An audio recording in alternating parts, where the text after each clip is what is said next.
Jangan lupa klik tombol subscribe jika channel ini bermanfaat bagi sahabat semua. Dan nantikan update materi dari Ben Pinter. Hai sahabat Ben Pinter, semoga semua dalam keadaan sehat walafiat dan masih semangat belajar bahasa Inggris bareng Ben Pinter. Pada video kali ini kita akan lanjut belajar tentang part of speech atau kelas kata bahasa Inggris. Video ini merupakan lanjutan dari video sebelumnya, part of speech bagian 1 yang membahas tentang noun kata benda, pronoun kata ganti, dan adjective kata sifat. Dan kali ini kita akan membahas part of speech yang keempat, yaitu verb atau kata kerja. Apa itu verb? Verb adalah kata yang menunjukkan actions, pekerjaan, tindakan, atau perbuatan. Ini kita sebut dengan action verbs. Misalnya kata study, belajar. Contoh dalam kalimat, he studies every day. Dia belajar setiap hari. Kata studies ini action verb karena menunjukkan aktivitas atau perbuatan belajar.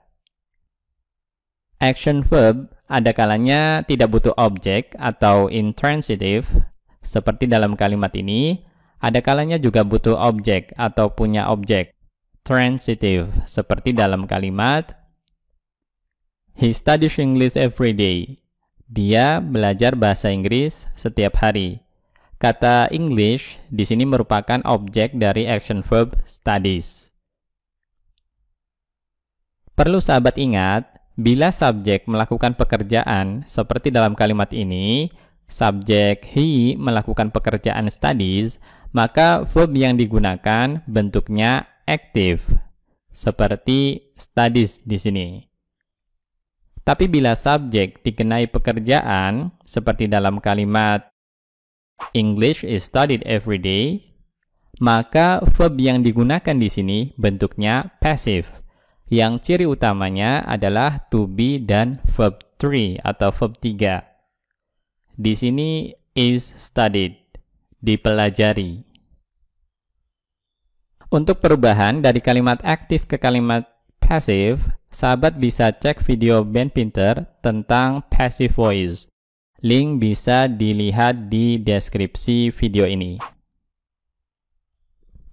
Selain menunjukkan actions atau perbuatan, kata kerja juga bisa menunjukkan makna states of being atau keadaan. Verb yang menunjukkan makna keadaan ini kita sebut dengan state verbs atau nama lainnya stative verbs. Seperti kata appear, ini termasuk stative verb. Contoh dalam kalimat, he appears to be unhappy. Dia nampaknya tidak senang atau tidak bahagia. Perlu sahabat ingat, stative verbs biasanya tidak digunakan dalam bentuk continuous tense. Jadi kita tidak mengatakan he is appearing to be unhappy. Meskipun yang kita maksud adalah bentuk sekarang ketika berbicara. Tetap kita tidak menggunakan bentuk continuous. Jadi cukup he appears to be unhappy saja. Berikut ini adalah list stative verbs yang sering digunakan. Ada yang berkaitan dengan thoughts, pemikiran atau pendapat, seperti know, believe, doubt, understand, agree, dan think. Ada yang berkaitan dengan emotions, emosi, seperti like, appreciate, prefer, want, need, dan hate. Ada yang terkait senses, panca indera, seperti see, look, hear, sound, smell, dan taste. Dan terakhir, berkaitan dengan possession atau kepemilikan, seperti have, belong, possess, own, contain, dan include. Semua kata-kata ini biasanya tidak digunakan dalam bentuk continuous tense. Ciri utama bentuk continuous ada to be dan verb ing. Meskipun demikian, bila maknanya beda, maka kita bisa menggunakannya dalam bentuk continuous. Lebih jelasnya, perhatikan dua contoh kalimat berikut yang menggunakan kata have. I have a car. Saya memiliki sebuah mobil. Kata have di sini adalah stative verb yang menunjukkan makna kepemilikan, possession or ownership, sehingga tidak kita gunakan dalam bentuk continuous. Bandingkan dengan kalimat berikut. I'm having a good time. Saya menikmati atau mengalami saat yang menyenangkan. Kata have di sini merupakan action verb dan digunakan dalam bentuk continuous. I'm having. Maknanya enjoying oneself atau experiencing a good time. Jadi bukan makna possession. Selain stative verbs, ada juga kata kerja lain yang menunjukkan makna keadaan yang disebut linking verbs, kata kerja penghubung, yaitu kata kerja yang menghubungkan subjek dan complement atau pelengkap setelahnya, biasanya berupa noun atau adjective. Tetapi berbeda dengan stative verbs yang bisa saja transitive dan intransitive, butuh objek atau tidak butuh objek, linking verbs selalu intransitive, tidak punya atau tidak perlu objek. Pola linking verb biasanya subject, linking verbs, kemudian complement. Jadi sekali lagi, linking verbs ini menghubungkan subjek dan complement atau pelengkap kalimatnya. Bila complement di sini berupa noun, biasanya rename atau menamai kembali subjeknya. Dan bila berupa adjective, biasanya describe atau menjelaskan subjeknya. Lebih jelasnya perhatikan contoh kalimat berikut. He's a doctor. Dia seorang dokter. To be is ini sebagai linking verb yang menghubungkan subjek he dan komplementnya yang berupa noun doctor. Kata doctor ini menamai kembali subjek he atau menjelaskan siapa he di sini. Bandingkan dengan kalimat berikutnya.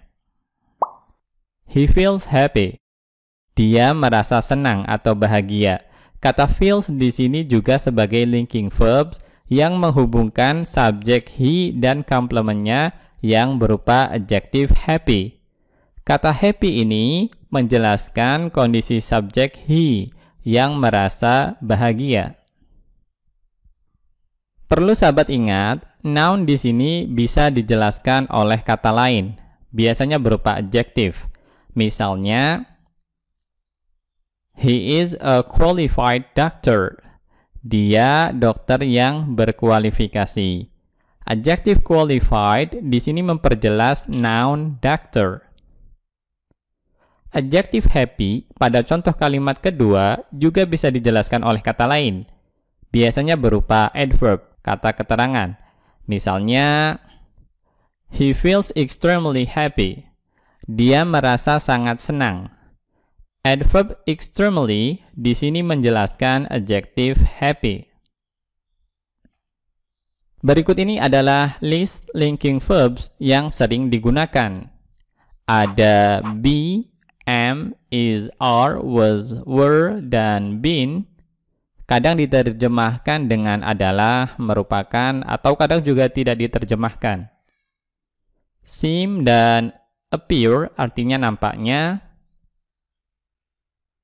Kemudian feel, terasa atau merasa, look, kelihatannya, smell, baunya, taste, rasanya, dan sound, kedengarannya. Selanjutnya become, get, turn, dan grow, semuanya bermakna menjadi. Dan terakhir, stay, remain, dan keep yang bermakna tetap. Perlu sahabat ketahui juga, beberapa linking verbs juga bisa menjadi action verbs, tergantung konteksnya. Lebih jelasnya perhatikan contoh kalimat berikut. Pertama, the man look angry. Lelaki itu terlihat atau kelihatannya marah. Kata look di sini adalah linking verb yang berfungsi sebagai penghubung antara subjek the man dan adjektif angry. Kata angry di sini menjelaskan kondisi the man. Bandingkan dengan contoh kalimat kedua. The man looked at me angrily. Kata looked di sini digunakan dengan preposisi at, sehingga membentuk phrasal verb. Kata kerja yang berbentuk frase idiomatis looked at yang bermakna melihat. Kata looked di sini bukan linking verb, tetapi bagian dari phrasal verb looked at yang merupakan action verbs. Looked at di sini menjelaskan perbuatan yang dilakukan oleh subjek the man. Adapun pronoun me menjadi objek dari looked at dan adverb angrily menjelaskan verb looked at. Perlu sahabat ingat, semua jenis kata kerja yang telah kita bahas, baik action verb, stative verb, maupun linking verb, semuanya bisa menjadi main verb, yaitu kata kerja utama dalam sebuah kalimat. Dengan kata lain, semua verbs yang telah saya sebutkan bisa menjadi verb yang merupakan bagian dari syarat lengkapnya sebuah kalimat. Harus ada subjek dan verb. Pada kalimat the man looks angry, subjeknya adalah the man dan verbnya looks. Pada kalimat the man looked at me angrily, subjeknya adalah the man, verbnya looked at. Selain main verb atau kata kerja utama, ada juga kata kerja yang fungsinya sebagai kata kerja bantu atau helping verb. Nama lainnya adalah auxiliary verb. Helping verb, seperti namanya, berfungsi membantu main verb membentuk struktur tertentu, seperti dalam bentuk tenses, misalnya continuous, perfect, future, atau membantu menambahkan makna tertentu pada main verb, seperti possibility, certainty, permission, dan sebagainya. Berikut ini adalah jenis-jenis helping verbs. Ada to be, variasinya bisa be, am, is, are, was, were, been, atau being. Kemudian ada do, variasinya bisa do, does, atau did. Selanjutnya have, variasinya bisa have, has, atau had. Dan terakhir modal. Ada will, would, shall, should, may, might, can, could, must, ought to, dan had better. Lebih jelasnya perhatikan contoh kalimat berikut untuk masing-masing helping verbs. Kalimat pertama, he's coming next week. Dia akan datang minggu depan. Verb pada kalimat ini berupa verb phrase, frase kata kerja, di mana is adalah helping verb dan main verbnya adalah coming. To be is di sini membantu membentuk struktur present continuous. Cirinya ada to be dan verb ing. Biasanya diterjemahkan dengan makna sedang atau akan. Is coming, akan datang. Kalimat kedua, he doesn't like it. Dia tidak menyukainya. Main verb pada kalimat ini adalah like dan does adalah helping verb yang digunakan bersama not untuk membentuk kalimat negatif pada simple present tense. Kalimat ketiga, he has offered you a job. Dia telah menawarimu pekerjaan. Verb pada kalimat ini berupa verb phrase, has offered. Has sebagai helping verb dan offered sebagai main verbnya. Helping verb has di sini membantu membentuk struktur present perfect tense. Kalimat keempat, students must do their homework. Para siswa harus mengerjakan PR mereka. Verb pada kalimat ini berupa verb phrase must do. Modal must sebagai helping verb dan do sebagai main verbnya. Kata must di sini membantu menambah makna obligation, harus, pada main verb do. Perlu sahabat catat betul, verbs seperti be, do, dan have berikut variasinya bisa jadi helping verbs, bisa juga menjadi main verb tergantung konteks penggunaannya. Pada kalimat he is awesome, dia luar biasa, to be is di sini bukan helping verb, tapi linking verb dan menjadi main verb kalimat ini. Contoh lainnya, he does the dishes every morning. Dia mencuci piring setiap pagi. Kata does di sini juga bukan helping verb, tapi action verb dan menjadi main verb kalimat ini. Dan contoh terakhir, he has an offer for you. Dia punya tawaran untukmu. Kata has di sini bukan helping verb, tapi stative verb dan menjadi main verb kalimat ini.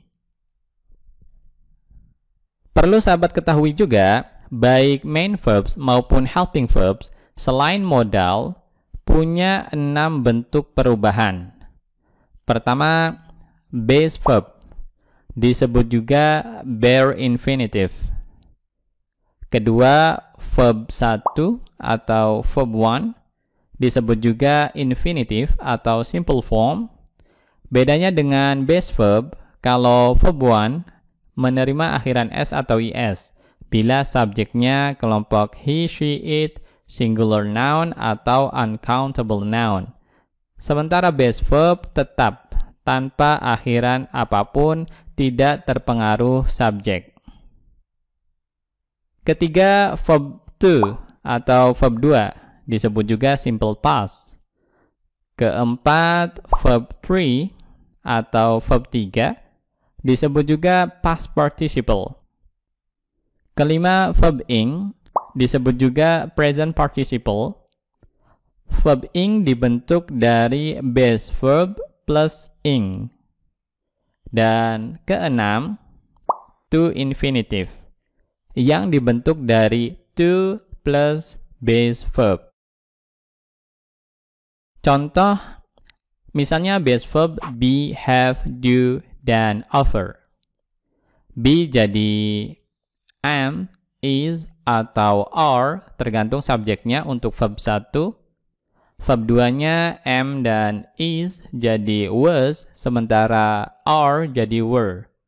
Verb 3-nya been, kemudian verb ing being, dan to infinitive to be. Selanjutnya have. Untuk verb 1-nya have atau has tergantung subjeknya. Verb 2-nya had, verb 3-nya juga had. Verb ing having, dan to infinitive to have. Berikutnya do. Verb 1-nya do atau does tergantung subjeknya. Verb 2-nya did, verb 3-nya done, verb ing doing, dan to infinitive to do. Terakhir, offer. Verb 1-nya offer atau offers tergantung subjeknya. Verb 2-nya offered. Verb 3-nya juga sama, offered. Verb ing offering, dan to infinitive-nya to offer. Karena perubahan verb 1 ke verb 2 dan verb 3-nya tidak beraturan, untuk verbs be, have, dan do masuk kategori irregular verbs, kata kerja tak beraturan. Sedangkan verb over, karena perubahan dari verb 1 ke verb 2 dan verb 3-nya cukup dengan menambahkan akhiran ed saja, masuk kategori regular verbs, kata kerja beraturan.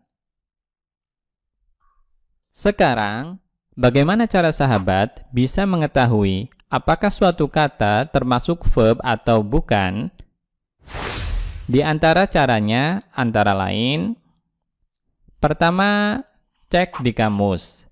Misalnya kita cek kata get di kamus Cambridge Online. Di sini bisa dilihat kata get termasuk verb. Informasi lain yang bisa kita dapati di sini, verb ing-nya getting, verb 2 atau past tense-nya got, dan verb 3 atau past participle-nya got, atau bisa juga untuk American English biasanya gotten. Selain dari kamus, yang kedua, kita bisa mengenali verb dari posisi atau fungsinya dalam kalimat. Misalnya pada contoh kalimat, he carefully explained the problem. Dia dengan hati-hati menjelaskan permasalahan tersebut. Kata explain di sini verb yang menunjukkan aktivitas atau perbuatan yang dilakukan oleh subjek he. Verb explain ini masuk kategori action verb. Contoh lainnya, I know it sounds silly. Saya tahu hal itu kedengarannya konyol. Kata know dan sound di sini masuk kategori verb yang menunjukkan keadaan. Know ini stative verb yang menunjukkan keadaan subjek I, dan sounds termasuk linking verb yang menghubungkan subjek it dan adjektif silly.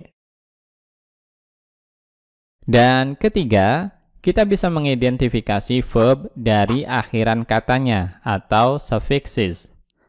Berikut ini adalah suffixes atau akhiran kata untuk verbs.